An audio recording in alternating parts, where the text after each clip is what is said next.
जय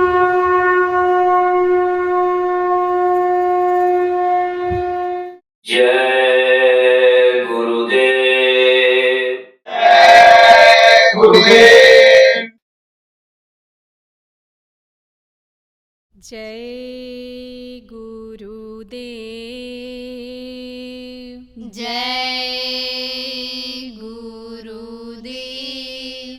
गुरु प्यारे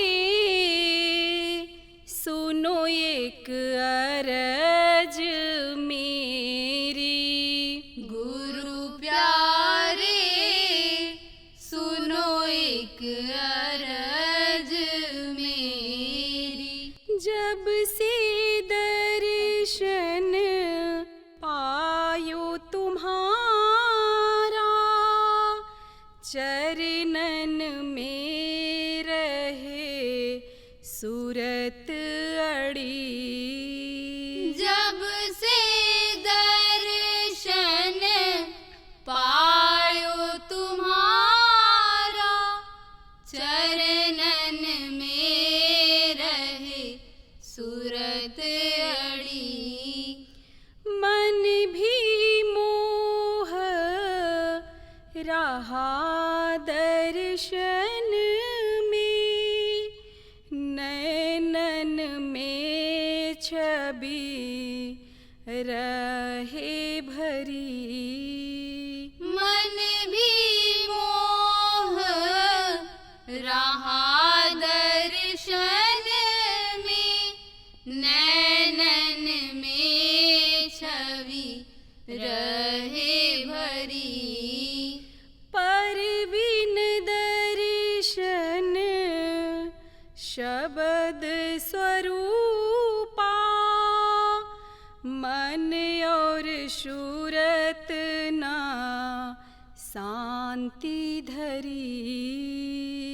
पर बिन दर्शन शब्द स्वरूपा, मन और सूरत ना शांति धरी।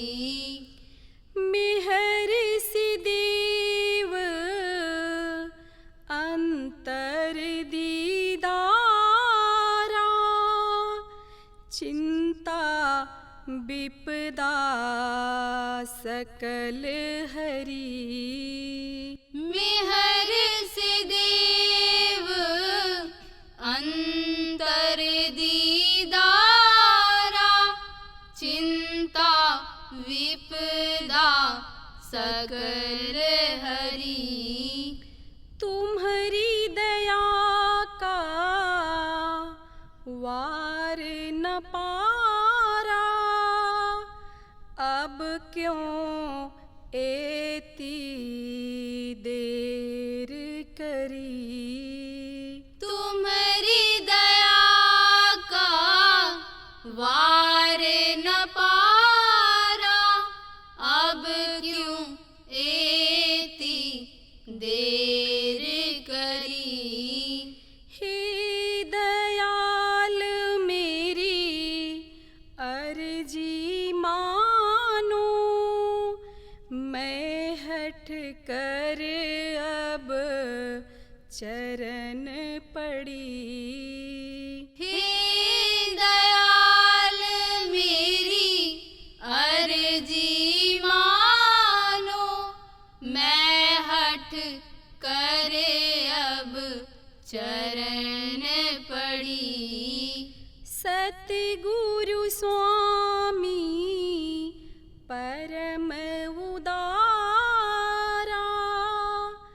गाऊं तुम गुण घड़ी घड़ी। सतगुरु स्वामी परम उदारा, गाऊं तुम गुण घड़ी घड़ी। गुरु प्यारे सुनो एक अरज मेरी। गुरु प्यारे सुनो एक अरज मेरी। जय गुरुदेव। जय गुरुदेव।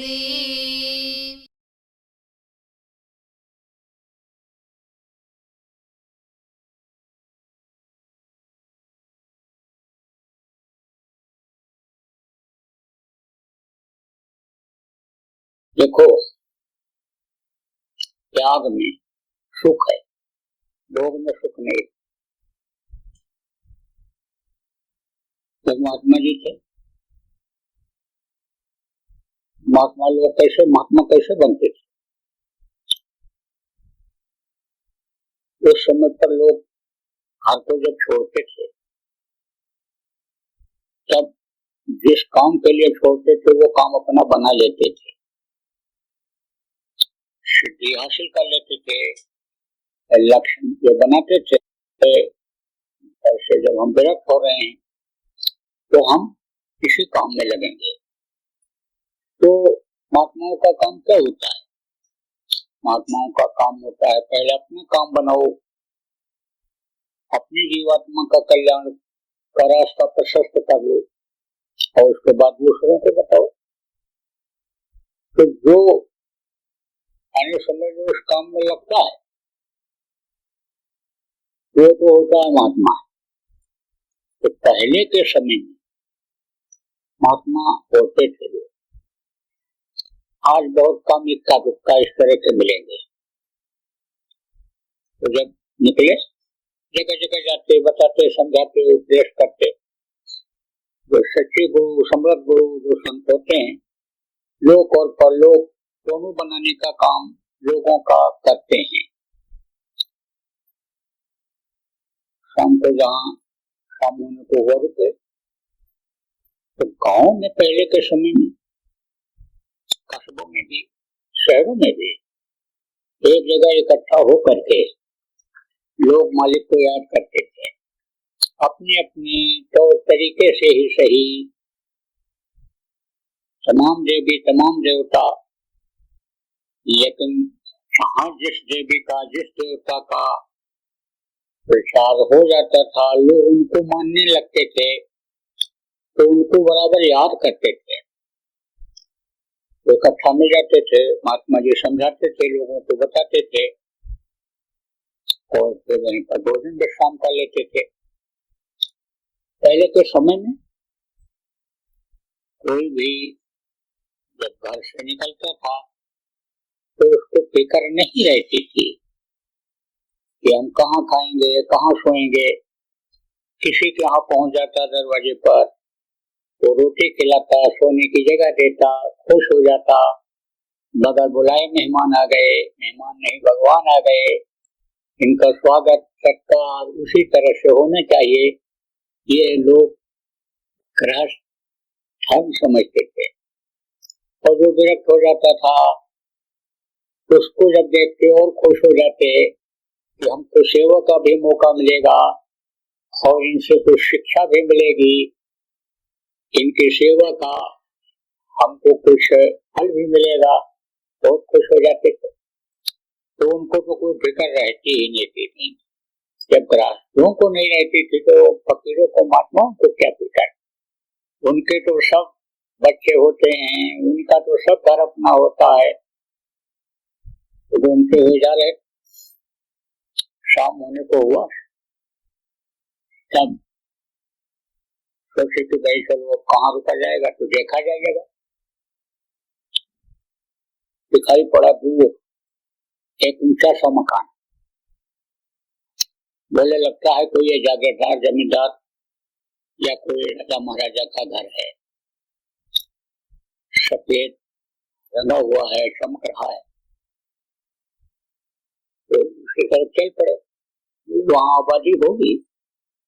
और फिर राजा लोग जहाँ घर बनाते थे वहां लोगों को बसावट करते थे, लोगों को जमीन जायदाद दे करके बसा लेते थे, वो उनको काम आते। उन्होंने वहां आबादी होगी, चलो वहीं रुक जाए। तो देखने में तो नजदीक था, लेकिन था दूर। रास्ते में लग गया समय, तो वो किला था, तो किला का दरवाजा हो गया बंद। तो बोले अब क्या किया जाए। इधर उधर देखे तो एक झोपड़ी वहीं दिखाई पड़ी। तो झोपड़ी की तरफ जब आगे बढ़े देखा तो कुआं था, और झोपड़ी वो किसकी थी? बड़बूढ़ की। बड़बूढ़ दोनों वचन वगैरह खाते हो, तो उसमें बड़बूढ़ जगह जगह हुआ करते थे। मोटा में ज्यादा खाते थे लोग। अब आजकल तो पूरी कचौड़ी और ये सब चीजें जब से ज्यादा चली और विदेशी चीजें जब से ज्यादा यहाँ आई, और उसको लोग खाने लगे टेस्ट के चक्कर में, खट्टा मीठा नमकीन और ये आपका खाने समझ लो कि स्वाद के चक्कर में जब से खाने लगे, तब से समझ लो डॉक्टरों के यहाँ लाइन लग गई। अस्पतालों में रिफाती होने की जगह नहीं रह गई, कितनी बीमारियां फैल गई। मोटा खाना, मोटा पहनना, अच्छा विचार, उच्च विचार पहले के समय में लोगों का हुआ करता था। तो देखा कि बड़बूढ़ का ये जगह है, यहाँ पर वो बनता है चना वगैरह, तो बोले चलो अब यहीं रुक जाएंगे। तो वहीं पर बाल्टी खड़े हुए निकाले पानी, हाथ पैर धोए और गए, वहीं बैठ गए, ध्यान लगाए, तो वो को याद किए, दरबार में हाजिरी लगाए। लेकिन अभी कहते हैं पेट ऐसा बना दिया काल कि पेट के लिए आदमी को कितने कर्म करने पड़ते हैं। तो अब जब भूख सताया तो बोले खाया क्या जाए, तब तक नजर पड़ गई जो चना भूनते समय गर्मी से उछल करके इधर उधर गिर गया था, उसी को उठाया और साफ करके खा लिया, और फिर बाल्टी से पानी निकाला, पी गए। पी करके और फिर वहीं पर ध्यान रखना बैठ गए। लेकिन समय होता है ध्यान लगाने का, नींद अगर पूरी न हो तो ध्यान नहीं लग पाता है, सो जाता है आदमी, कमजोर शरीर रहता है तो भी नींद ज्यादा आती है। तो नींद जब आई तो लेट गए, लेकिन ठंडी लगी तब क्या करें। तो वो बड़ा मुंह उसका था, अंदर राख देखा गरम गरम है, तो बोले लाओ इसमें लेते हैं। तो कहते ना भूख न जाने टूटी थाल और नींद न जाने टूटी खाट। तो समझ लो कि नींद जब आने लगती है तब तो ये देखता है कि कौन सी जगह है और कहाँ है, तो वो उसी में अपना गए आराम से नींद ले लिया जरूर भर का, और सुबह उठते थे 4 बजे उठ गए। लेकिन लेटे लेटे ध्यान लगाते रहे, ठंडी थी तो शरीर को ठंडी गर्मी से बचाना पड़ता है। आदत तो बन जाती है, अगर नंगा आदमी रहे तो गर्मी भी बर्दाश्त कर लेता है, ठंडी भी कर लेता है।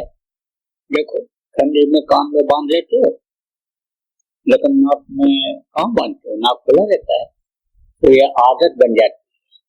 तो आदत तो बन जाती थी, लेकिन फिर भी अति सर्वत्र वर्जते, कोई चीज जब अति हो जाता है तो वो नुकसान करता है। इसलिए अधिका भला न बोलना, अधिका भला न चुप, यानी ज्यादा नहीं बोलना चाहिए, न ज्यादा चुप रहना चाहिए, न अधिका भला यानी खाना होता है न सोना होता है, अधिका भला कोई चीज नहीं होता। तो अति से ठंडी थी, बचने के लिए उसी में लेटे रह गए। राजा सुबह उठता था तो टहलने के लिए जाता था। जब राजा टहलने के लिए उधर आया और गेट खुला तो रात में बूंदाबांदी भी हुई थी। उस समय पर तो कमरे बहुत कम होते थे, लोग क्या करते थे, साधन सुविधा के अभाव में लोग बाहर भी लेट जाते थे, पेड़ों के नीचे लेट जाते थे। घर नहीं बना पाते थे तो बरामदा रहता था, फूस का ही सही, उसमें लेट जाते थे। तो पानी जब आता है, बरसात होती है तो आदमी की नींद तो टूटती है, बाधा तो पड़ती है, तकलीफ तो होती है। अब ये जरूर है कि किसी को कम किसी को ज्यादा भले हो, लेकिन तकलीफ सबको होती है। तो एकदम बंद कमरे में नहीं होते हैं, कहीं से भी अगर खिड़की खुली रहेगी, बरसात होगी, हवा आएगी तो नींद खुल जाएगी। तो राजा ने देखा पत्ते उत्ते पड़े हैं, और रात को हमको भी हुआ था, इन लोगों को भी हुआ होगा। तो उनके साथ मंत्री संतरी जो थे वहां पर राजा के साथ वो सब चल रहे थे। तो राजा ने पूछा, ओ भाई रात कैसी बीती? कोई नहीं बोला। तेरे से घूम के पीछे राजा बोले, अरे रात कैसी बीती?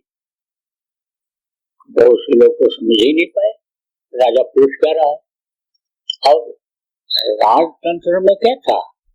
प्रजातंत्र में तो आजादी है, देश आजाद हुआ तो सब आजाद हो गए, चाहे कर्मचारी हो, चाहे अधिकारी हो, चाहे व्यापारी हो, चाहे सब आजाद हो गए, कुछ भी करो, यानी कुछ नहीं, सब एक जैसे हो जा रहे हैं, सब एक जैसा वातावरण बना लिया लोगों।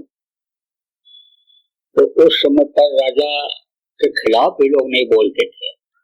और बोलना भी ऐसे नहीं चाहिए, तौल करके, एक राजू तौल कर तब मुख बाहर आन कहा गया।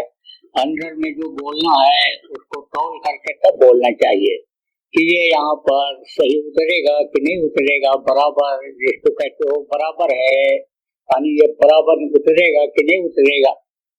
तो बोलते भी नहीं थे ऐसे जल्दी लोग, कोई नहीं कुछ बोला। महात्मा जी बोले, कुछ तुम्हारे जैसी और कुछ तुमसे अच्छी। तो राजा घूम करके देखा, बोली तो सबको पहचानता था। कहा भाई कौन बोला है? तब तक फिर आवाज आई, अरे कुछ तुम्हारे जैसी और कुछ तुमसे अच्छी। राजा ने कहा आवाज कहां से आ रही है? राजा तुम लौट पड़ा, कहीं दुश्मन ने डेरा डाल दिया हो रात और हमला कर ले।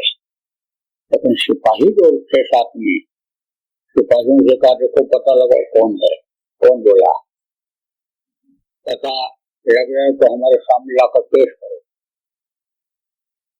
आप सिपाही लोग वहां खोजने लगे, तो टोकरी को तो एक बार देख गए, लेकिन तो दिखाई नहीं पड़ा। उधर से लौट रहे थे तब तक फिर आवाज आ गई, कहते ना महात्माओं की मौज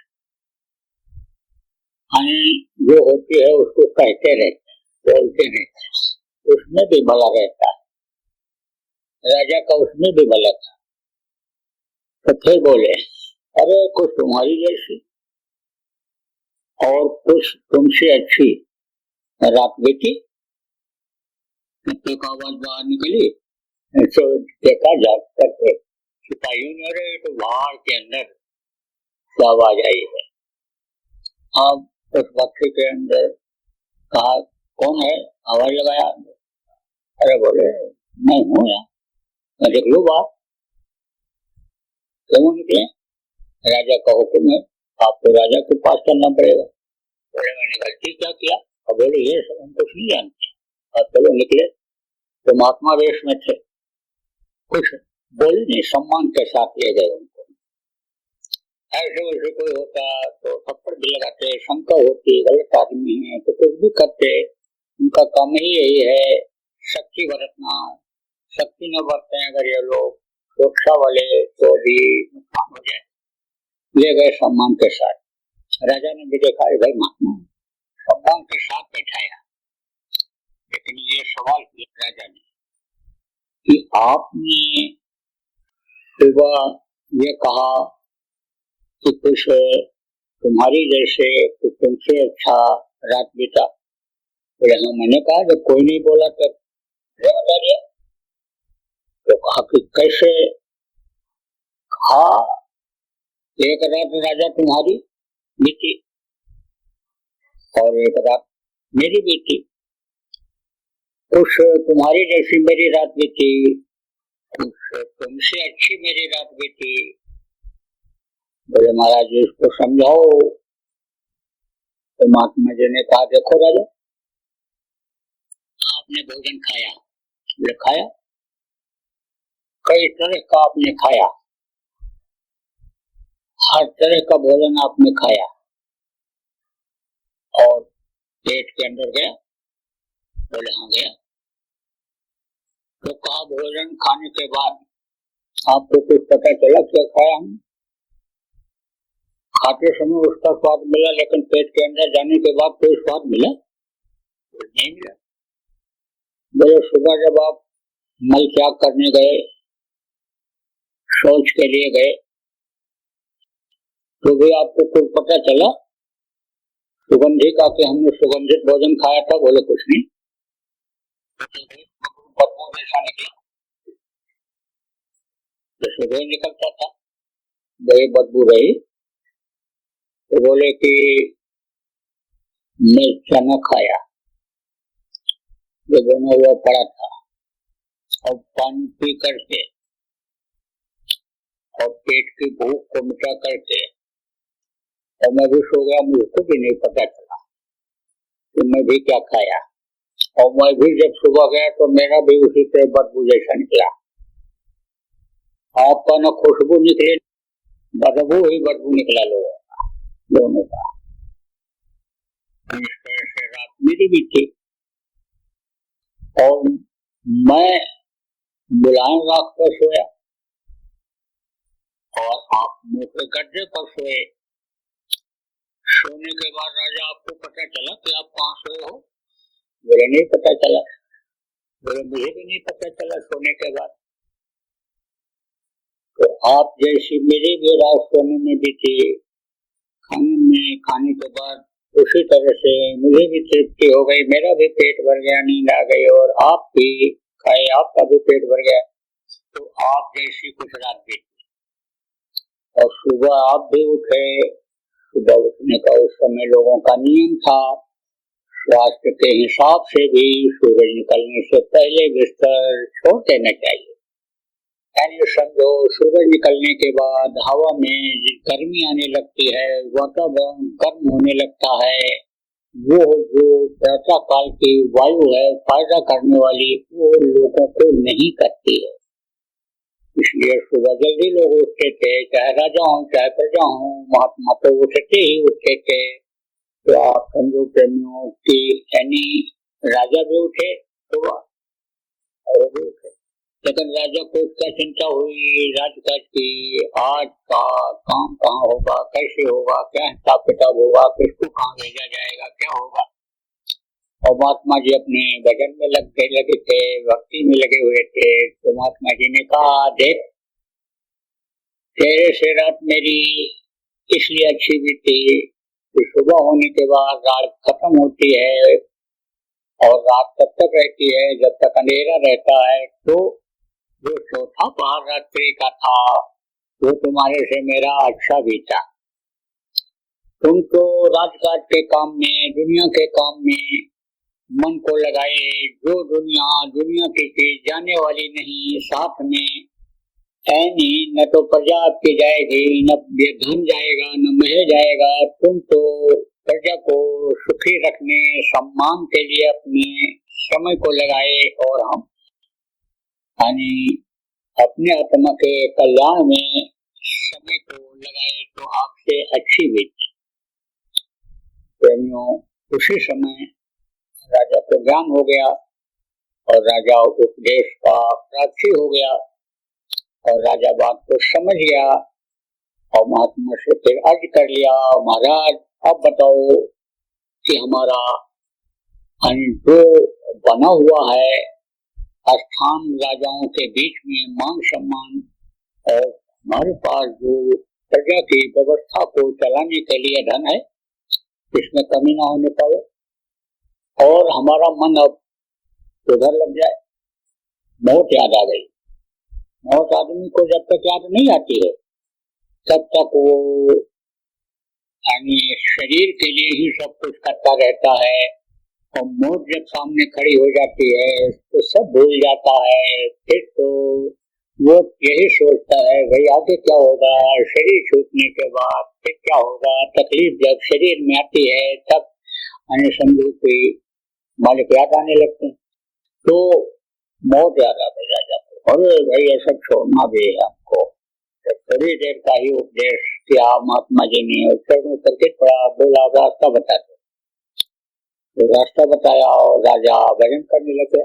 तो प्रेमियों इस समय पर तो घर छोड़ने की भी जरूरत नहीं है, इस समय पर जंगल जाने की भी जरूरत नहीं है। गुरु महाराज भी कहा करते थे कि गृहस्थ आश्रम में ही रहो, अच्छा है तो अच्छा खाओ, अच्छा है तो अच्छा पहनो, अच्छे मकान में रहो, कोई रोक टोक नहीं है। लेकिन 22 घंटा समय खाली इसमें दो, 2 घंटा समय सुबह शाम भजन में लगाओ। तो नामदान तो आपको मिल गया, नामदान आपने ले लिया, लेकिन उसकी कदर नहीं किया। मन तो भजो गुरु का नाम, गुरु ने जो नाम दिया उसको भजने की जरूरत है। अब गुरु के माता पिता ने उनके शरीर का जो नाम रखा उससे काम करने वाला नहीं है। गुरु ने जो नाम बख्शा उसको जपने की जरूरत है। देखो जय गुरुदेव नाम, ये गुरु महाराज का, प्रभु का बताया हुआ, जगाया हुआ नाम, इसको बोलना तो है, बोलवाना तो है, लेकिन इससे समझो कि जैसे लोहे के ऊपर जंग लग जाए तो जंग छूटे, छुड़ाया जाए, और उसके बाद का पारस पत्थर जो होता है जिससे लोहा छुआते हैं सोना बन जाता है। तब उसको लोहा पत्थर से छुआया जाए सोना बनाने के लिए, जंग लगा रहेगा, गंदगी लगी रहेगी तो वो सोना नहीं बनेगा। तो ये जंग तो छुड़ा देगा आपका, लेकिन जीवात्मा स्वर्ण रूप में तभी होगी, उसकी कीमत तभी बढ़ेगी कि जब यह नाम से जुड़ेगी। तो दोनों जरूरी है। या तो जो नाम बोलते रहोगे, बुलवाते रहोगे, नाम धुनी बोलते रहोगे, उससे भाव बनेंगे, बैठने की आदत बनेगी, गुरु याद आएंगे, तो गुरु ही संत मत में सब कुछ होते हैं, गुरु मदद करेंगे आपकी। और आप जब बैठोगे खिंचाव होगा, शब्द आपको पकड़ेगा, शब्द को आप पकड़ोगे, यानी आपकी आत्मा पकड़ेगी, आत्मा को शब्द खींचेगा, तो उससे काम बन जाएगा। तो जय गुरु नाम भी बोलते रहो, नाम ध्वनि भी बोलते रहो, लेकिन ये नाम जो आपको गुरु महाराज ने बताया, उनके जाने के बाद जो नए प्रेमी आप यहाँ पर हो, यानी उनको बताया गया, तो उस नाम की आप सब लोग रोज नियमित रूप से करो कमाई।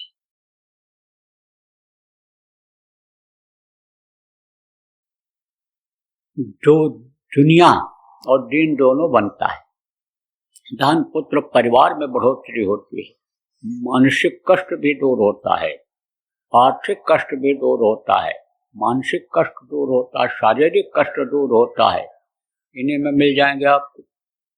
बीमारियां रहती थी और निकल पड़े, बीमारी जिस कर्म के कारण पैदा किया था उस कर्म को काटने के लिए प्रचार प्रसार में निकल पड़े, स्वस्थ होकर के आ गए। पिचके हुए गाल थे, भरे हुए गाल आए, घर में कोई दिक्कत नहीं। बच्चे कहते हैं पिताजी प्रचार ही करो, औरत भी खुश हो गई, अरे स्वस्थ रहे चाहे जहाँ रहे, काम तो ये सब चल रहा है, काम कोई रुकने वाला है। अनुभव करके देख लो आप। गुरु महाराज छोड़ करके गए काम आपके लिए, क्या कि लोगों को शाकाहारी बनाओ, नशा मुक्त बनाओ, सतयुग देखने के लायक बनाओ, लोगों को समझाओ और बताओ कि युग परिवर्तन जब जब होता है, बहुत लोग मरते हैं, त्रेता में बहुत मरे, द्वापर में बहुत मरे, तो कलयुग जाएगा तो छोड़ेगा नहीं, छोड़ेगा तो समझाओ लोगों तो काम मिल जाता है। ये भजन है, ध्यान है, इसमें जल्दी मन नहीं लगेगा तो इस काम में लगना रहेगा। जय गुरुदेव। सरकारी व गैर सरकारी अनुदान के लिए बिना सत्संगियों के सहयोग द्वारा जनहित के कार्यों में लगी हुई बाबा जय गुरुदेव धर्म विकास संस्था का मुख्यालय पिंगलेश्वर रेलवे स्टेशन के सामने मक्सी रोड, उज्जैन, मध्य प्रदेश में है। यहाँ पर सत्संग व नामदान का कार्यक्रम होता रहता है। अतः आप श्रोताओं से अनुरोध है कि बाबा उमाकांत जी महाराज के आश्रम उज्जैन एक बार परिवार सहित जरूर पधारिएगा। आपके सुझाव के लिए व्हाट्सएप नंबर 9575600700। जय गुरुदेव, जय गुरुदेव।